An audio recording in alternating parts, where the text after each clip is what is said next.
আমি ভাঙড়ের বিধায়ক হিসাবে সর্বপ্রথম যে খুনটা হয়েছে, যে মানুষটা রাজ্জাক খাঁকে যে খুন করেছে, এর চূড়ান্ত প্রতিবাদ করছি। সাথে সাথে প্রশাসন বন্ধুদের বলবো, রাজনৈতিক কর্মী না দেখে ভাঙড়ের একজন কর্মী মানুষকে খুন করা হয়েছে, এই হিসাবে তদন্ত করা হোক। যে বা যারা যুক্ত একটাও না ছাড় পায়, তাদের সর্বোচ্চ শাস্তির ব্যবস্থা করা হোক। আমরা বারবার ভাঙড়কে চাইছি বোম গুলি মুক্ত ভাঙড় হোক, হিংসা অশান্তি মুক্ত ভাঙড় হোক। দুর্ভাগ্য আমাদের, ভাঙড় ডিভিশন করার পরেও ভাঙড়ের মানুষকে এই ধরনের খুন হতে হচ্ছে দুষ্কৃতীদের দ্বারা। এখন শওকত মোল্লা সাহেব রাজনীতি করছেন, তিনি আইএসএফ কে আমাদেরকে দেখে দেওয়ার চেষ্টা। রাজ্জাক সর্দার আমাদের বিধানসভা, রাজ্জাক খান আমাদের বিধানসভা কমিটির সদস্য, আমাদের স্ট্রং লিডার। আইএসএফ আশ্রিত সমাজ বিরোধীরা এটা সম্পূর্ণ নওশাদ সিদ্দিকীর মদতে আজকে তাকে নৃশংসভাবে গুলি করে এবং তাকে কুপিয়ে খুন করা হয়েছে। কিছু জানি না, এই মাত্র তো আমি আসলাম, ওরও বাড়ি যাচ্ছিল, ও আমার তো বাড়ি যাচ্ছিল, আইএসএফের দুষ্কৃতীরা ওই কুপিয়ে খুন করে দিয়েছে। বাড়িতে আমরা আগে চলে গেছি, এনে লাস্টে দেখাচ্ছি, খবর পাচ্ছি যে ডেড হয়ে গেছে, পড়ে আছে। এসে দেখছি যে গুলি হয়েছে আর 3টে কোপ আছে। কি অবস্থা আপনারা দেখেন না। এর নাম কি? রাজ্জাক খান আমাদের মামু সম্পর্কে হয়, আমাদের পাড়ার, খুব ভালো মানুষ। কিন্তু শওকত সাহেবের যদি আমরা প্রিভিয়াস রেকর্ড দেখি, সেই রাজ্জাক সর্দার থেকে শুরু করে মানিক পাইক থেকে শুরু করে বিভিন্ন সময় আমরা দেখেছি খুন করেছে তাদের দলের লোকেরা, তারাই যুক্ত থেকে অন্যদেরকে, তাদের দলের প্রথম সারির নেতাদেরকে সাইড করেছে। সেই জাহাঙ্গীর খান চৌধুরী থেকে শুরু করে এই ধরনের অনেক আছে। এটা শওকত মোল্লা সাহেবের প্রিভিয়াস রেকর্ড। এখন এই খুনটার কারণ কি হতে পারে? আমি সকালে কয়েকটা ফুটেজ দেখছিলাম পরিবারের লোকজনের, তারা কেউ দাবি করছে ওই দিন 3 জন ছিল, যখন তাকে খুন করা হয় 2 জন তাকে ছেড়ে চলে গিয়েছে। এখন একটা সন্দেহ থেকে যাচ্ছে। সাথে সাথে আজকে আর একটা ভিডিও ফুটেজ দেখলাম, পরিবারের লোকজন সরাসরি বলছে এটা গোষ্ঠীদ্বন্দ্বের শিকার হয়েছে। এবং বাস্তবিক কথা, আমি যতটুকু খোঁজ নিলাম, ওই অঞ্চলে ওই যেখানে বাড়ি যে ছেলেটিকে খুন করেছে, ওখানে আইএসএফ বা বিরোধীদের সাথে ওর সম্পর্ক খুব একটা খারাপ ছিল না। কিন্তু আমি যতটুকু খবর পাচ্ছি, এই লোকটি যাকে খুন করেছে ওরা, আপনার একদা সময় আরাবুল ঘনিষ্ঠ ছিল, প্রেসার দিয়ে চাপ দিয়ে এখন শওকত ঘনিষ্ঠ করেছে। এবার এই সুযোগটা কে নিয়েছে, এটা তদন্ত সাপেক্ষ। একাধিক ইকুয়েশন উঠে আসছে এই খুনের রহস্যের পিছনে, তবে সবটাই সমাধান করতে পারবে প্রশাসন, ইনভেস্টিগেশন অফিসার।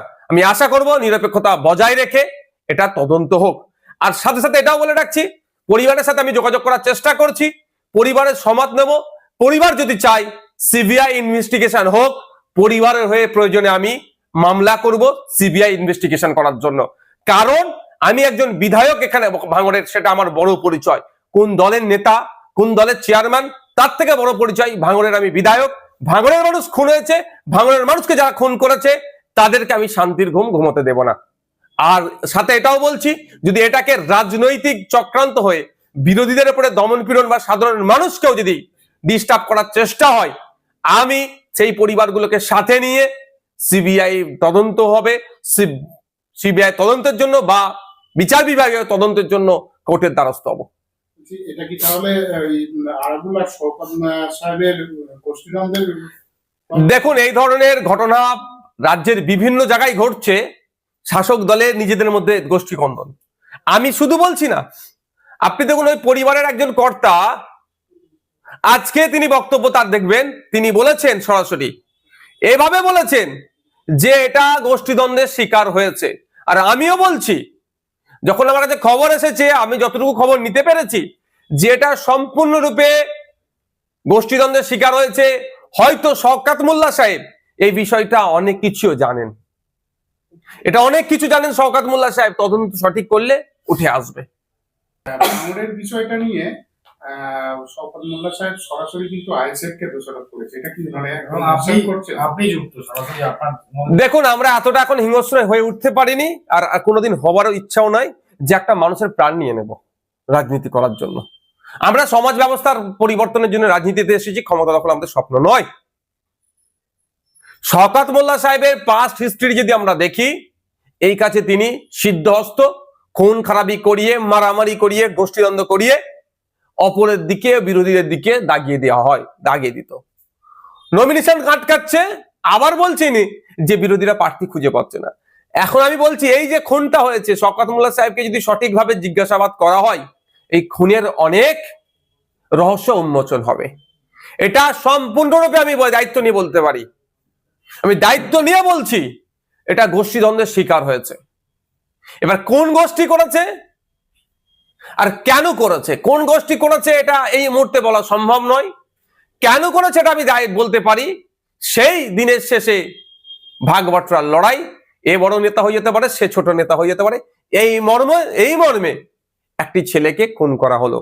আমি ভাঙনের বিধায়ক হিসাবে রাজনীতির ঊর্ধ্বে গিয়ে বলছি এই খুনের আমি চরম বিরোধিতা করছি। এর প্রতিহত হওয়া, এইটা প্রতিকার হওয়া দরকার। এই ধরনের কর্মকাণ্ড প্রতিহত করার জন্য মমতা ব্যানার্জি ভাঙর ডিভিশন দেওয়ার পরেও কেন ভাঙনের মানুষকে খুন করতে হবে, তার রাজনৈতিক পরিচয় কি আছে আমার দেখার দরকার নেই। আমি একজন বিধায়ক, জনপ্রতিনিধি, প্রত্যেকটা মানুষের সুরক্ষা যাতে পাই তার দেখার দায়িত্ব আমার। সেই জায়গায় আমি দাঁড়িয়ে বলবো যত তাড়াতাড়ি সম্ভব ইনভেস্টিগেশন হোক, যে বা যারা খুনের সাথে যুক্ত তাদেরকে সর্বোচ্চ শাস্তির ব্যবস্থা করা হোক। আর পরিবারের সাথে যোগাযোগ করব, পরিবার যদি আমাকে ইনশিওর করে, আশ্বাস দেয়, পরিবারকে সাথে নিয়ে আমি এই মামলাটি যাতে হয় বিচার বিভাগীয় তদন্ত হোক বা সিবিআই তদন্ত হোক, যদি পরিবার চাই আমি তার জন্য মুভ করবো। রাজ্জাক সর্দার আমাদের বিধানসভা, রাজ্জাক খান আমাদের বিধানসভা কমিটির সদস্য, আমাদের স্ট্রং লিডার। আইএসএফ আশ্রিত সমাজ বিরোধীরা এটা সম্পূর্ণ নওশাদ সিদ্দিকীর মদতে আজকে তাকে নৃশংসভাবে গুলি করে এবং তাকে কুপিয়ে খুন করা হয়েছে। ও বিকাল থেকে আমাদের দুটো মিটিং অ্যাটেন্ড করেছে, মিটিং করে ও বাড়ি ফিরছিল।